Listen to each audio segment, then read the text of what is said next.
20-მდე გარდაცვლილი, ათასობით გაუქმებული რეისი და მილიონზე მეტი აბონენტი ელექტროენერგიის გარეშე. ამერიკის შეერთებულ შტატებში უამინდობისგან გამოწვეულ პრობლემებს ებრძვიან. ინტენსიურ თოვლსთან ახლავს ძლიერი ქალი, რაც ვითარებას კიდევ უფრო ართულებს. თითოეულობა და ყინვაა დედაქალაქ ვაშინგტონსა და მეგაპოლის ნიუ-იორკში. ქალაქებში გადაადგილება გართულებულია, აქტიურად იწმინდება გზები. დაკეტილია სკოლების საგანმანათლებლო დაწესებულებების სწავლების დისტანციურ რეჟიმზე გადაიყვანეს. სინოპტიკოსების პროგნოზი არც თუ ისე დამაიმედებელია. შტატებში თოვლი, წვიმა, ქარი და ძლიერი ყინვა მთელი კვირის განმავლობაშია ნავარაუდები.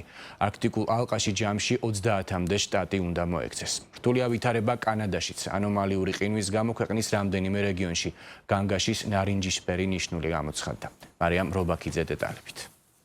კანზასი, ნიუ-იორკი, ტეხასი, ლუიზიანა, მიჩიგანი და ტენესი. მას შემდეგ, რაც შეერთებული შტატების უმეტესი ქალაქები თოვლმა დაფარა და მას ძლიერი ქარიც ზედ დაერთო, ჩამოთვლილ შტატებში ავტოსაგზაო შემთხვევებისა და ჰიპოთერმიის შედეგად სულ მცირე 11 ადამიანი დაიღუპა. ძლიერი თოვლისა და ქარბუქის შედეგად უბედური შემთხვევა მოხდა მეინის შტატში. ბენგორის საერთაშორისო აეროპორტში ვერტმფრენი ჩამოვარდა, რასაც 7 ადამიანის სიცოცხლე ემსხვერპლა. თოვლის, ყინულისა და ქარის ძლიერმა ტალღამ განსაკუთრებით მძიმე დარტყმა საჰაერო მიმოსვლას მიაყენა. მთელი ქვეყნის მასშტაბით 17,000-ზე მეტი რეისი გაუქმებული, აეროპორტების დიდი ნაწილი კი დახურულია. პარალიზებულია აღმოსავლეთ და სამხრეთ შტატები. მილიონზე მეტ ადამიანს ყინვასთან გამკლავება ელექტროენერგიის მასშტაბური გათიშვის პირობებში უწევს.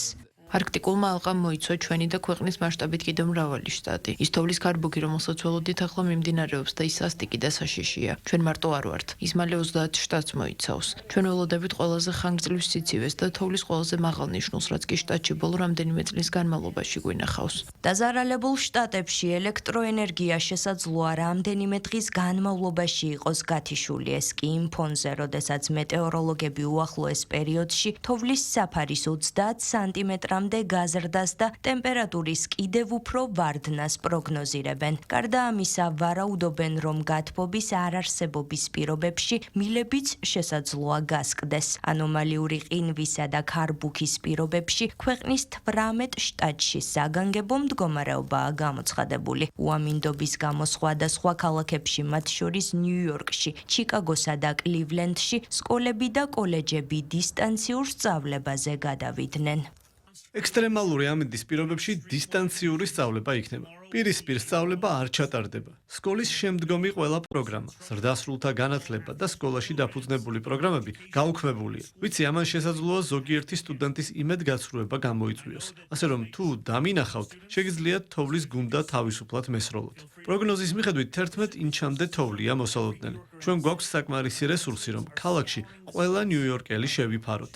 ჩვენი გუნდები ქუჩებს ათვალიერებენ და ხალხს დახმარებას უწევენ. ჩვენმა ადმინისტრაციამ ქალაქის მასშტაბით სკოლის შენობებში 10 გამათბობელი ცენტრი გახსნა. თითოეული ეს ადგილი საკვებით იქნება უზრუნველყოფილი. ეს იმ 126 თავშესაფარსა და 50-ზე მეტ საავადმყოფოს დაემატება, სადაც ადამიანებს მისვლა და გათბობა შეუძლიათ. ნიუ-იორკის ქუჩებში საავტომობილო გადაადგილება შეფერხებულია და ახლა გაწმენდითი სამუშაოები მიმდინარეობს, რაშიც თავად ქალაქის მერიც აქტიურად მონაწილეობს. ერთმანეთს ეხმარებიან მოქალაქეებიც და პირად მანქანებს ყინვაში დარჩენილი უსახლკაროების უსაფრთხო ადგილას გადაყვანისთვის იყენებენ. დავინახე, რომ ხალხს სიცივისგან თავის დაღწევა ესაჭიროებოდა. -20 გრადუსმა ჩემზე ძალიან იმოქმედა. ვიცი ადამიანები, რომლებიც გარეთ რჩებიან. მე ასეთ პირობებში ვერ გადავრჩებოდი, ამიტომ ვარ აქ და ხალხს ქუჩას ვაშორებ. თუმცა დიდ თოვლობა, ყინვა და ქარბუქი ამერიკელებისა და იქ ჩასული ტურისტების განწყობას ვერ აფუჭებს. არც სტიქიის შედეგებს უშინდებიან და თოვლში ერთობიან. მთელი კვირა თოვლის აპოკალიფსისის შესახებ გვესმის. ამის გამო ყველა ღელავდა, მაგრამ სიმართლე გითხრათ, აღფრთოვანებულები ვართ. ანომალიური ყინვა კანადასაც მისწვდა. რამდენიმე საათიანმა უწყვეტმა თოვამ 10,000-ზე მეტი ოჯახი ელექტროენერგიის გარეშე დატოვა. ხილვადობა მნიშვნელოვნად შეამცირა, ქვეყანაში საჰაერო და საავტომობილო მიმოსვლა შეაფერხა და საავარიო სიტუაციებიც შექმნა. კანადის რამდენიმე რეგიონში განგაშის ნარინჯისფერი ნიშნული გამოცხადდა. სანამ მოვიდოდი გავიგე რომ ჩემი რეისი ცუდი ამინდის გამო გაუქმდა. არ ვიცით რა მოხდება შემდეგ. გვითხრეს რომ დავლოდებოდით.